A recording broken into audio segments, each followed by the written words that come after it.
All right. Good afternoon, guys. This is Lauren Leekander. I'm a PIO with the Douglas County Sheriff's Office, and I'm here today with Heather Violette. She's one of our dispatch supervisors. So she's here to talk to us today about dispatch and kind of some of the good, bad, and maybe some of the ugly of what dispatchers get to experience on a daily basis. But thought I'd like to share with you guys that I've been a dispatcher myself for about 8 years. So a former dispatcher, that's where my career started. So I kind of have a special place in my heart for dispatchers, and I always will. So thank you, Heather, for coming today, and thank you so much for what you do, because even though I've gotten out of it, I still know how challenging and difficult it is for many reasons. So we certainly appreciate you. But go ahead and tell us a little bit about yourself and what you do for the Sheriff's Office. Well, thanks for having me, Lauren. I have been with the Sheriff's Office for 10 years and came from Castle Rock Police, so I've been dispatching for a total of 15. And right now I am one of the supervisors up there and have been a supervisor for almost 5 years. So that kind of is my career in a nutshell there. So right now we work on one side of the week, and I have a team of 5. And we do a little bit of everything. We do 911, we do EMD, which is emergency medical dispatching. We dispatch for fire and medical, and also for law enforcement. Right. And how many fire departments do we dispatch for now? I believe it's 12. 12. Yeah. Okay. And law enforcement agencies? Well, we've got Douglas County and Elbert County. So we have the 2 counties, and then we have a couple of municipalities in there, Simla and Elizabeth, and Kiowa has recently just kind of gone into Elbert County. So it does go, it spans a pretty large area. Right. And how many dispatchers do we typically have on at a time? At a time? Mm-hmm. At a time, we like to have a total of 5. Okay. So including myself. So hopefully staffing will continue to increase. We have ongoing hiring right now, and our goal is to have at least 6 on at all times. So, okay. Yeah. Cool. Well, hopefully this podcast doesn't scare away any future applicants, but so we're going to share with them a little bit about what you do, and hopefully it maybe inspires some people to apply or consider dispatching in the future. Sure. But wow, so you say 5 to 6 people on at a time to cover both counties. Yeah. And multiple fire departments. Exactly. And one thing I definitely want to share is that everyone that sits in that seat is trained the same. So whether you're taking a 911 emergency call or you're taking a non-emergent call, you're going to get that same quality service. So everybody is trained in both law, fire, medical dispatching. And we have a wonderful quality assurance program in place as well. So we do a lot of continuing education as well as feedback, and we have our calls reviewed by an independent agency, and they take a look at everything, and we're really able to just make sure that we are delivering the best that we can for every call 24/7. Right. Yeah. That's awesome. So I know we've talked about this before, and for those that have never been in a dispatch center, I'm sure they can only imagine how crazy it can be in there as far as phone calls coming in. You've got 2 counties you're dispatching for, multiple fire departments. So you guys are multitasking tremendously. Yeah, absolutely. Can you kind of explain what that's like, and kind of, I guess, more or less explain to people kind of what's the day in the life of a dispatcher look like? I think one of the things that people don't quite realize is that we are looking at more than 6 computer terminals, and all of those terminals have important information on them that we are utilizing within seconds. And we're also listening to the room. So the way our dispatch center is set up, we have our call takers and our dispatchers all in the same room. So I think that's a benefit, but it's also a lot of information that's going on at the same time. So that ability to listen to the room, be aware of what's going on, the calls coming in, the calls being dispatched, that kind of thing, and always thinking ahead of the box, if you will, just or outside of the box and ahead of what that call is developing. I think that's just something that we bring to the table every day. And I think a regular day kind of depends, but for the most part, we have everything from the mundane calls, that are, pretty basic, maybe frauds, things like that. And at the same time, we can be having anything as serious as an injured motor vehicle accident, one of the most common ones, deer on the side of the road. Right. But we have everything from, very simple things that we can handle that are cold calls all the way up to emergent. Right. Yeah. So since you mentioned kind of the mundane or the more simple calls, talk to us a little bit about when somebody should call 911. What should be going on, or what are calls that you wouldn't call 911 for, or shouldn't call 911 for? Exactly. It's 911 I think is an incredibly abused number because it's convenient. Sure. Everybody knows what it is, and we have a wonderful public education program that we go out and people. It's primarily like focused for children, but honestly, children are the best 911 callers.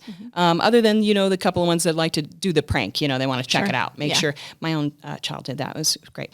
And I was like, hi, is this, hello, I know you. I live with, you're my son. Okay, don't call me here. Okay. Right. So, but they, other than that, the ones that'll do the pranks and stuff like that, child callers are very, very good about calling 911. They know when to call 911, and they're wonderful about receiving instructions from the call taker. They don't argue. They know exactly what to do. Even if they don't have the answer, they try so hard to get you that answer. Sure. So they're actually incredibly wonderful to talk to. It's as people get older, I think they abuse it in the way of it's just convenient. So, as we were talking the other day about when to call 911, and I like to remind people that it is reserved for life or limb-threatening emergencies. And, however, threatening, I think, kind of gets a little broad. Right. One of the most common calls we get on 911 throughout the day are traffic complaints. This car almost cut me off. Right. And he's driving crazy, or she's driving crazy, she's going to kill somebody, so they dial 911. It's very frequent. But almost is the key word here for a 911. We do have the non-emergent number.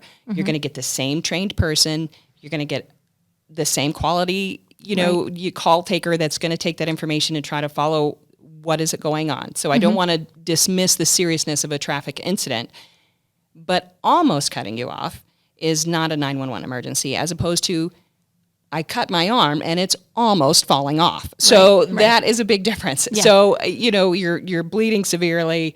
I want people to remember that 911 is about seconds. And if you're wanting to call somebody, you need to call only when seconds count. Right. Because they were going to get the ambulance going, the fire truck going, and law enforcement going.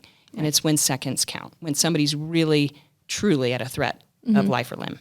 Right. Yeah. I remember when I first started my career in dispatch, I started in California, and I remember getting phone calls on 911 from people, we've just had an earthquake, and they want to know when the aftershock is going to happen. I'm like, You're right. I don't have the answer to that, but really this is not a 911 call. Even if you had to call me at all to ask me that question, please use the non-emergency line. Yes. Or, 911 for driving directions, or for 411. Hey, can I get the phone number to such and such place? That is a common one. Yeah. Yeah.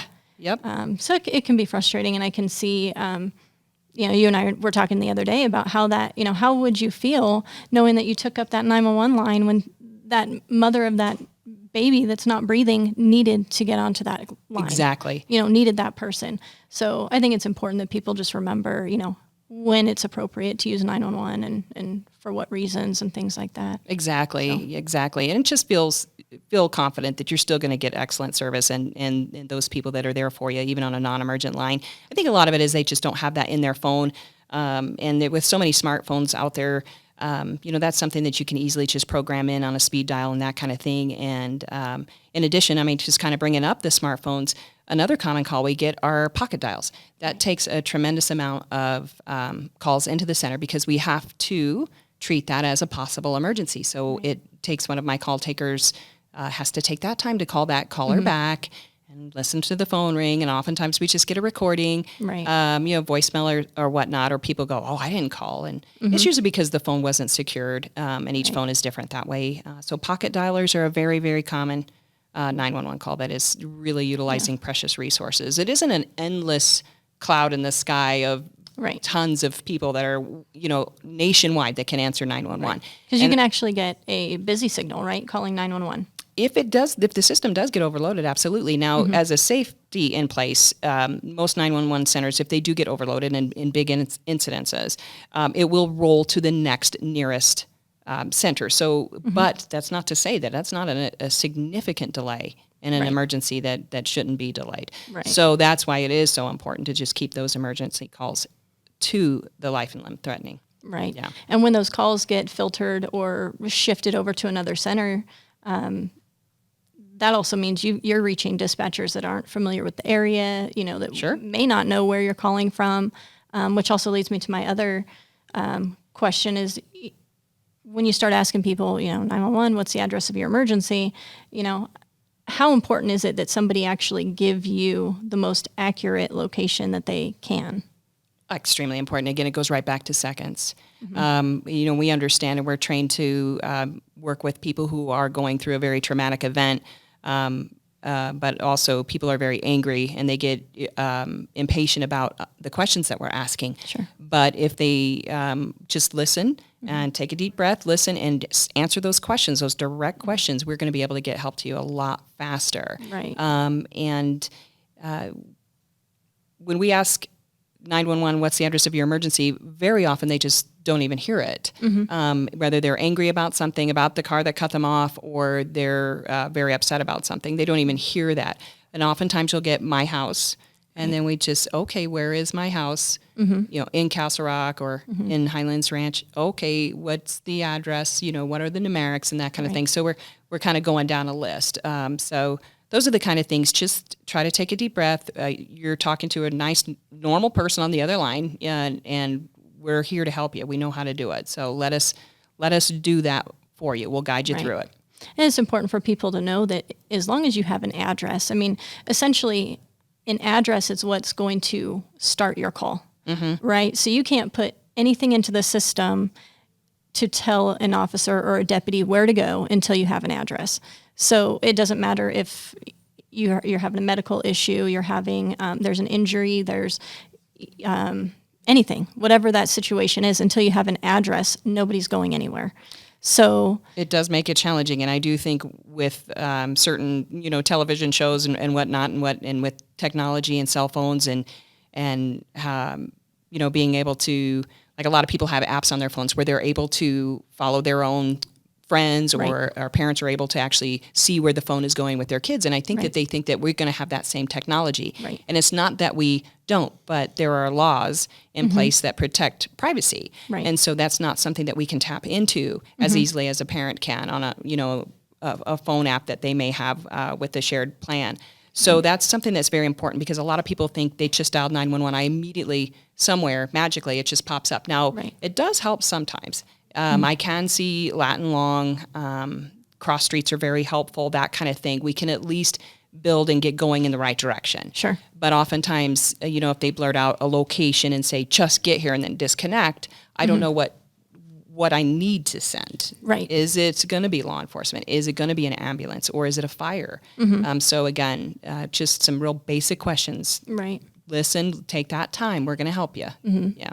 And I know not many people anymore have a landline in their house. Not very many. Most everybody's using their phone, their cell phone. But when you are calling, or if you happen to call from a landline, that is basically the only time that we do have an actual address attached to that phone number. Very true. Yeah. Otherwise, that cell phone may or may not provide you with the information that you need to get that location. Right. And a lot of times, depending on the location, we're just bouncing off a cell tower, which is nowhere near where the incident is.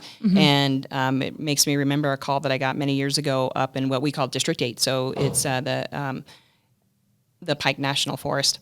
And so I remember it was in the middle of the night, and this gentleman called hysteric, and all he said was in a whisper, I'm getting beat up here. Do you know where I'm at? And I said, no, do you?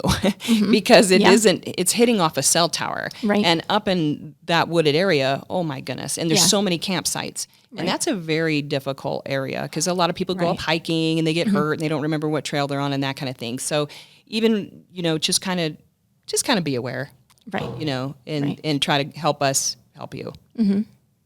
So I know over the years you've taken, I'm sure, thousands of phone calls, and I know as a new dispatcher, in training, and which, by the way, is a very long process because there's a lot to learn and a lot of things going on. But I remember being like, the 911, the 911 call is ringing, and I don't want to answer right? it. Who's Is somebody else going to get that? Yeah. I'll take the next one. Exactly. And so, but you just never know what you're going to get on the other line. Sometimes you'll answer a non-emergency line or what you think is going to be a non-emergent line, and you get an emergency. Exactly. A legitimate emergency. And a lot of times, I remember this, a lot of times with more elderly, when they're like, well, I felt really bad and I didn't want to call 911, but I think my husband might be having a heart attack. And you're like, oh, that is 911 worthy. Like, please call 911.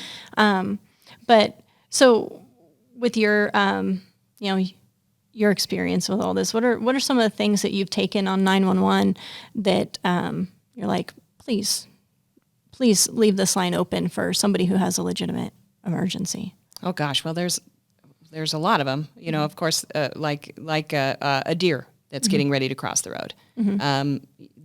That does really cause a lot of 911s. One in particular this summer who seems to really be hanging out in the Castle Pines area, and after a while, so many days in a row, we're like, she's just enjoying a little lunch break there on the median. She's fine. She's that seems to be her favorite spot right now. Yeah.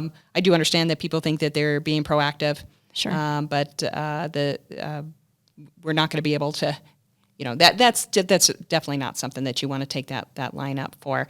I have taken plenty on non-emergent, just like you said, there's people that don't want to trouble you, right. And there is actually a crime in progress. And the nice thing about us is the Douglas Regional 911 Center, you always have somebody to answer the phone. It's not going to go to a phone tree.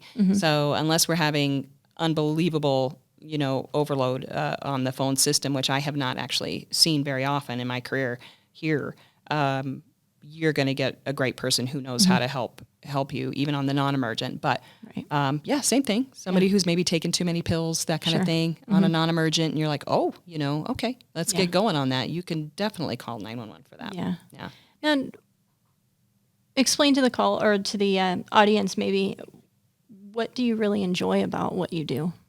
I think that, every time that I come in, one of the first things that I really enjoy is the team that I work with. The people that are here are incredibly dedicated. There is never a time that I question where their heart is.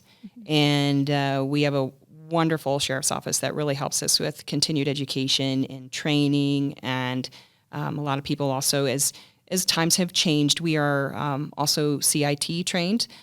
So we are crisis intervention trained, which is specific to the call taker, to our dispatchers.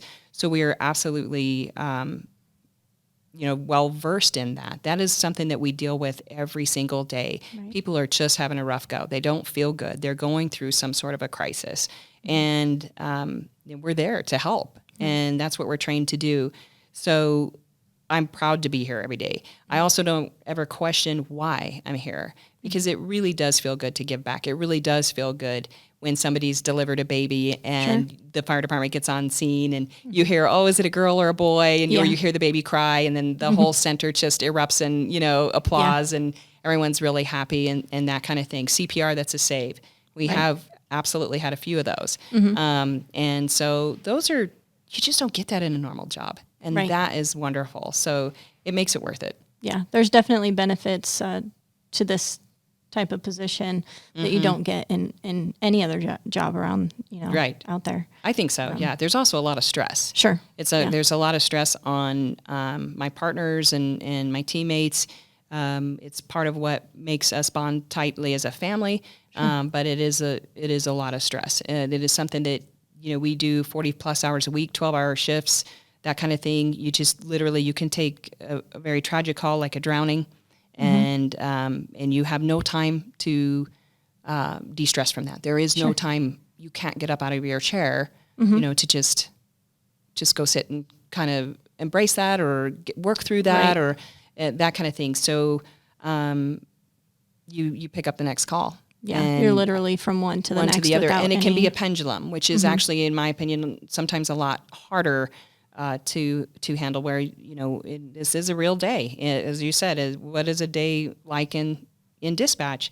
This was a real day. It was on 4th of July, And sadly, we did have a tragic drowning. And it was literally the very next call that call taker took.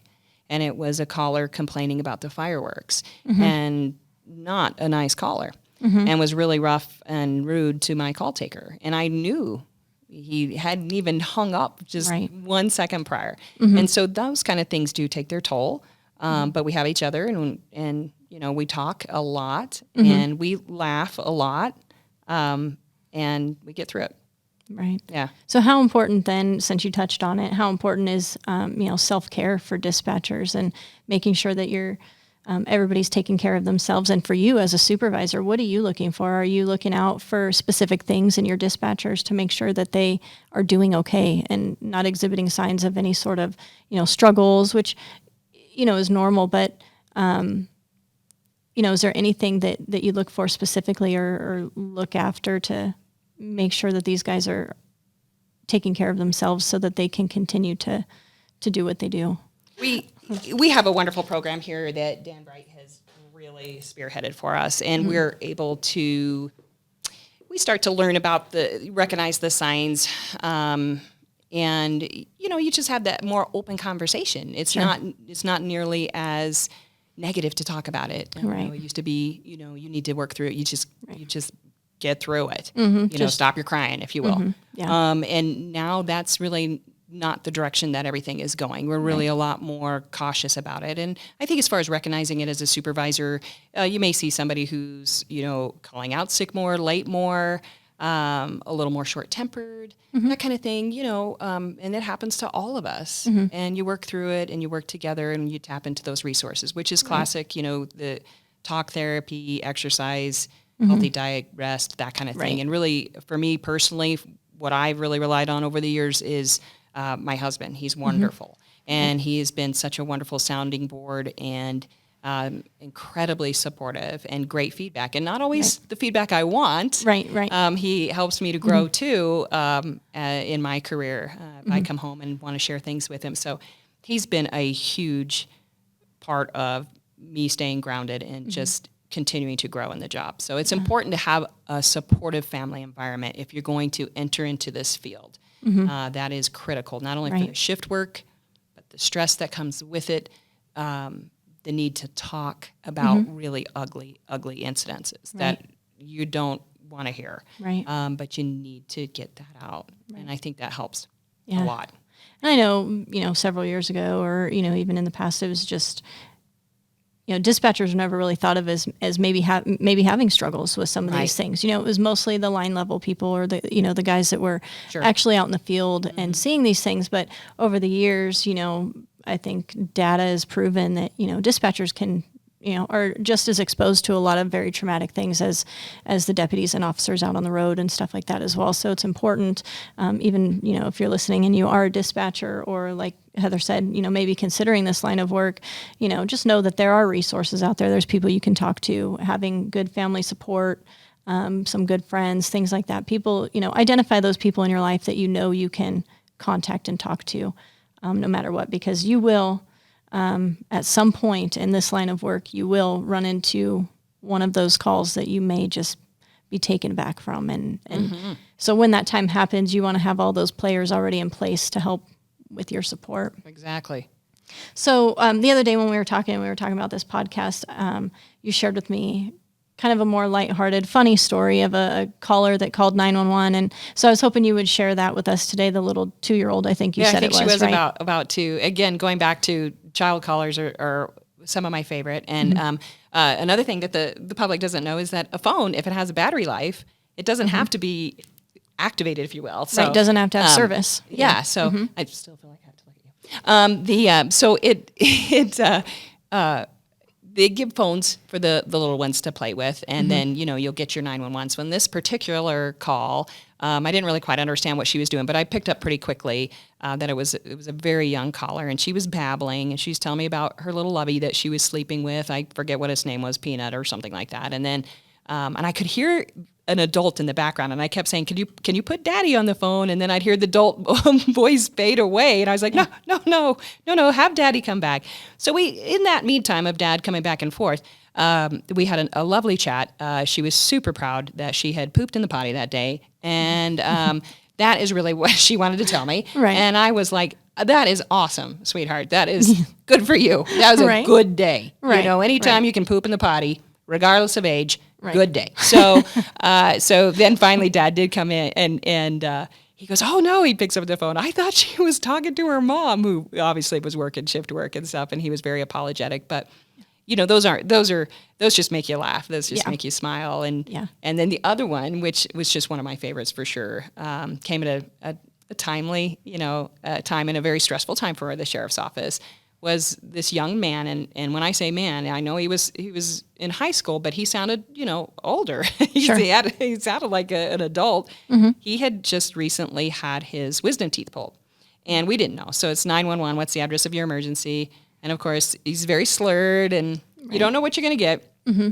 But he wanted to report a theft of his teeth being stolen, and he was serious. And so it was just adorable. And my call taker was also very serious and was like, well, sir, I'm sure you signed paperwork authorizing those teeth. Then the tooth fairy came up, and he's like, will the tooth fairy give me money? And she's like, no. And then it was funny because the mom came on and she was just horrified. Oh, I'm so sorry. Yeah. Just had his wisdom teeth out. So those are definitely fun ones to share. And yeah.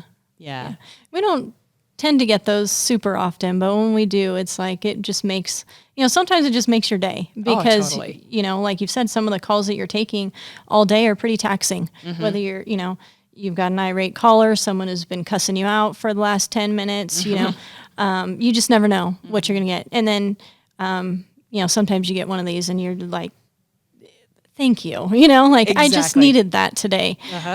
So it's good to get those kind of things. I guess the last thing I would like to maybe close out with a little bit is explain to people why it is that we have to follow up on all 911 calls. Even though we call back, there's a hang up, a 911 hang up, and we call back and they go, oh no, it was accidental. We will always still go check on those. And people sometimes get frustrated that we're going to check, and they're like, no, I told you it was an accident. I don't want any cops showing up at my house. But oftentimes that accidental, if you will, 911, isn't really accidental. And so we always have to confirm that, right? Absolutely. And a lot of people will hang up right away. And it's better if you do accidentally dial 911, just stay on the phone. Just say, oh, I'm so sorry. We understand. It happens a lot. The big thing, though, is it absolutely can happen where somebody dials 911, but there is somebody right next to them that is terrifying them, and they could be in a very serious situation. So if they dial 911 and hang up, depending on the information that we are able to receive from the phone number, the lat and long that the phone is hitting on, we can at least kind of start to build that call and get going while we're calling back, trying to regain a contact. And the other thing too that we have now, which is a wonderful service, and I don't think a lot of people realize it's out there, is text to 911. So if you are in a situation where it might be a domestic situation or where you don't feel safe and you really can't talk, text to 911 is a wonderful tool out there that you can use. And so that is also an option. So you don't even have to speak up. People who are afraid that they're getting burglarized and they're afraid somebody's in the house and it feels safer to them to be quiet. Sure. Text to 911. It's wonderful for that. So this may sound silly, but how do you text to 911? Just 911 on your phone. 911. Just like put that in the phone number field, 911. Yep. And then you text whatever it is you want to say. Yes. And then how does a dispatcher receive that and respond? The 911s, when they ring into our center, have a different sound. And then the text 911s, they also have a different sound. So we know right away, this is going to be coming in as a text. And then we have a screen on one of our computer screens. And it basically is just kind of like a blown up version of anybody's smartphone. So, and we just are communicating back and forth. And it's perfect. It's right there. And you would ask the same questions as you would normally if you picked up the phone. What's the address of your location? And all of that good stuff. Absolutely. Yeah. And so, and it is really a nice tool. And sometimes even if you're having difficulty with cell service, sometimes you can get a text through.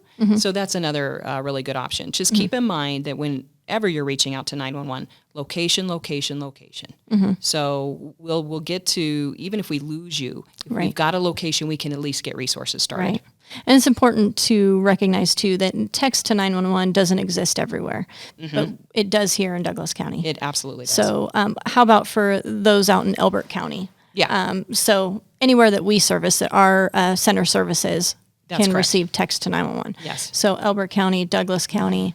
So can't really speak for anything outside of Douglas County because I don't really know the other centers that receive that. But if you're in Douglas County and you need services, and sometimes explain, because I may not be totally familiar, but we've had like hikers and stuff out in District 8 and out in the mountains. It takes less of your battery to text message, right, than it does to make a phone call, is my understanding. So if you are about to run out of like battery or something and you need 911, you might be better off texting if you happen to be here in Douglas County. Yeah, it's possible. I don't know that much about cell phone technology, to be honest with you. And cell phones, you love and hate them, quite frankly, in a 911 center. Sure. They can be a wonderful tool, and they can also be, like we've said, they drop. The cell call drops, whether it's the text or you're just in a dead area. So you're trying your best to get help, but you might feel like we're hanging up on you, but it's simply just the call dropping. Yeah. And that's the toughest thing about cell phones. So they're great, because you can carry them with you, but they're also not perfect. So I don't know, to be honest with you. I would imagine it's probably better, but again, you don't have to have a winded conversation on 911. Right. Again, location and quickly what you need. Right. I hurt myself, or I feel threatened by my husband, or whatever you need to do. Just location and real basics. And we're going to already start going. Right. Yeah. Well, thank you so much for coming this afternoon and speaking with us and kind of sharing your insight and the things that you enjoy and the things that you experience there in dispatch. I always loved working with you, and so I'm glad to be able to work with you again today doing this. And before we close out real quick, I just kind of want to remind our viewers or our listeners that if you are enjoying our podcast, please let us know. We really enjoy your feedback. Follow us on Twitter, Facebook, and just let us know what you think. If there's anything specific you want to hear, again, we really appreciate hearing from you, and thank you for listening.